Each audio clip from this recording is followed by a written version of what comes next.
This is Matt, and I've recently suffered a complete tear to my left patellar tendon.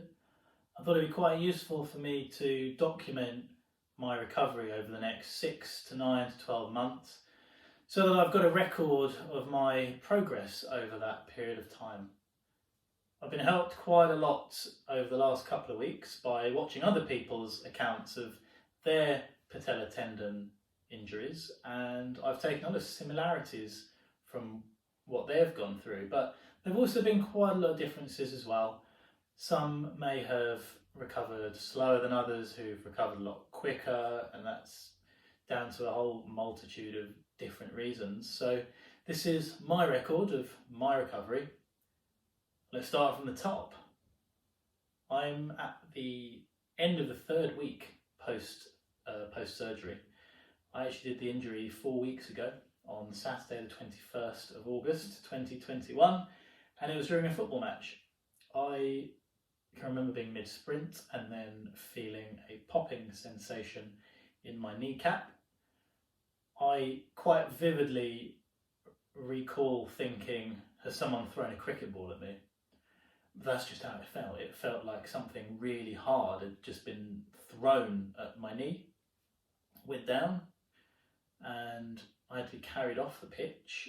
I had my leg very carefully and very slowly straightened, and once I was off the pitch it was elevated and iced. Very fortunately at the club there were a pair of crutches, so I was able to have them just so I could keep the weight off my left leg. I then had to be carried to the car and I had to be put in the back. I was actually sat lengthways across the back with my leg up on the seat, as it was the only way to, well, A, get me in, and B, keep my legs straight. It was suggested by someone at the club that I just stay on bed rest that whole Sunday and then go into the ED on Monday, which is what I did. I basically stayed in bed with my leg raised and iced all Sunday. Didn't move really. If I did, I had my crutches, so I wasn't putting any weight on my left leg. And then the Monday, when I went into the ED, they ran some tests. They ran an X-ray as one of their tests just to make sure there was nothing broken, no broken bones or anything like that. And they told me that they thought it may be a partial tear to the patellar tendon, but that they were going to refer me on to the orthopaedics anyway. They gave me some new crutches, and they also gave me a brace for my leg, which kept my knee nice and straight. A couple of days later then, on the Wednesday, I was back into hospital to see the orthopaedic specialists. They ran their tests, one of which was an ultrasound, and they then told me that I had a complete tear to my patellar tendon and that surgery was going to be needed to fix it. Instantly, this feeling of dread just comes over me. I've managed to get this far in life now, up until now anyway, without having any major medical problems, never had surgery, so anxiety levels kind of shot up a little bit there, but that was the only way that it was going to be fixed. So I kind of told myself that there wasn't too much point getting too worked up about it because it was going to happen anyway. So they then told me that I was going to be having the surgery that same week, and bear in mind now it's a Wednesday. I was back in hospital on Friday. I was given my bed up on Billericay ward, and on the Saturday morning I was taken down into theatre. I remember having my very broken night's sleep broken by the nurse to come and cannulate me at 5:45. I then got myself ready, got the gown on and everything like that, and then at about 10 AM I was collected and taken down to theatres. I was given a general anaesthetic and also a local anaesthetic or a block to my left leg as well. came back and a lot of pain. Once everything wore off, a lot of pain. I mean, it never got horribly bad. I had the medical staff there and the nurses to kind of help me out with the pain relief. And the surgeon came to see me and check up on me and tell me what exactly he had done. I already knew beforehand what he'd done, and he told me everything anyway, but he just came to give me an update on how it had all gone. And he told me that a lot of the time with torn patellar tendons, it tends to happen at the top of the tendon, quite close to the patella, but I'd managed to tear mine towards the middle of the tendon, and it wasn't a really nice clean tear either. So he had to kind of tidy that up a bit, and he had to suture that together before anchoring it to the kneecap. Physios then came to see me, and they got me up and they got me using the crutches, very partial weight bearing, and that felt amazing actually. Once they got me up, I just started smiling, massive smile. You got to remember that at this particular time, we were in our time of COVID and no visitors on the wards at all. So I left the ward to go to theatre with no one around me, and I came back as well with no one around me.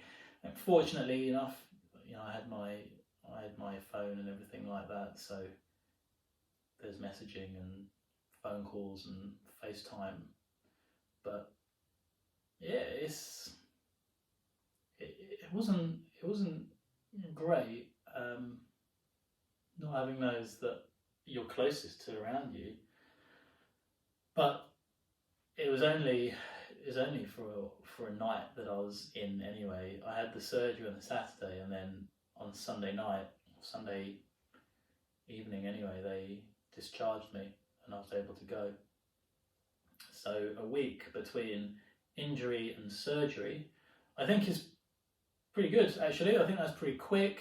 I had read that ideally you want to have this done and sorted out between 2 to 6 weeks from time of injury. So I wasn't displeased at all. I'm on the mend now. So that first week post surgery, I had acquired this heavy duty leg brace, and it had been locked straight, so I couldn't bend it at all. That was just to give it some opportunity and some time to heal. I had a dressing around it as well, and my first hospital appointment was about a week and a half after that initial surgery. They took the brace off, they took the dressing off, the surgeon checked the cut, he made sure it was healing well. It actually looked a lot better than I thought it was going to look. I don't know what I had in my head, but it was obviously a lot different to what it actually did look like. So it had been done really well. It was swollen, obviously. Huge amount of muscle wastage. Really odd looking legs. Yeah, I have to sort that out at some point during the rehab. But that is completely explainable. That leg hadn't moved for about 2 weeks up to that point. The week between injury and surgery, and then that week and a half from when I had the surgery to when I was back in hospital, they said it's fine, and they gave me 20 degrees of flexion and gave me some bending exercises to get on with. The end of that first week post surgery was fairly difficult mentally for me. I'll get onto that in a moment. But the second week, I had my first proper appointment with my physio, and he took the brace off. He really got the knee mobilised. Yeah, I was sweating. It was uncomfortable. Yeah, trying to get that moving, but getting it moving is just going to help with the recovery. So he gave me some more exercises to do at home. These exercises have basically become like a job. At every possible opportunity, I'm doing my bending and extension, just getting the knee mobilized and just trying to help the recovery process as well. I'll be back in to see him actually in a couple of days, so I'm seeing him weekly. But it's kind of good progress-wise, which gets me onto the mental side of things. I was told that it was going to be a battle, and that I would experience times when I do feel a bit low, and when you're quite an active person anyway, to have the ability to do anything taken away from you just at the drop of a hat is quite difficult. Even as I found, just trying to get something maybe only a metre away, could have something on that table, but if it's positioned in a slightly awkward way, then I'm having to get my crutches, I'm having to lift myself up, I'm having to walk myself over. So what should probably be a 5-second job to grab something ends up turning into a 30-second to a minute task. Having to get up, move, get the item, somehow put it in my pocket or kind of roll it towards where I need to be, because obviously I can't hold anything because I've got crutches, and then trying to move myself back to where I was. Yeah, it's a long process, but it's something that will get better over time. The end of the second week, no, end of the first week, right at the end of the first week, I was starting to feel really low, actually. By this point, I'd had my leg kind of locked straight, and I hadn't really moved it around much, and I just couldn't see the light at the end of this tunnel. And even now, I'm at the end of my third week, I wake up and for a moment I think to myself, when's this going to end? I can't see the light at the end of this tunnel. I just can't see when I'm going to be in a position where I can walk or have some sense of independence back. But that only lasts for a moment.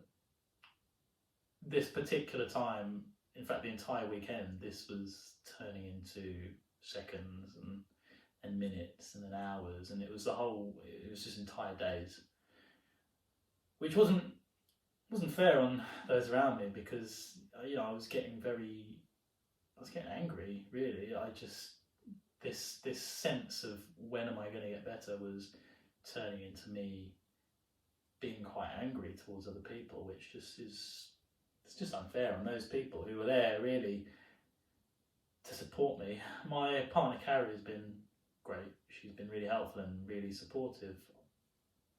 I kind of don't think I really would be coping as well if she wasn't there to support me.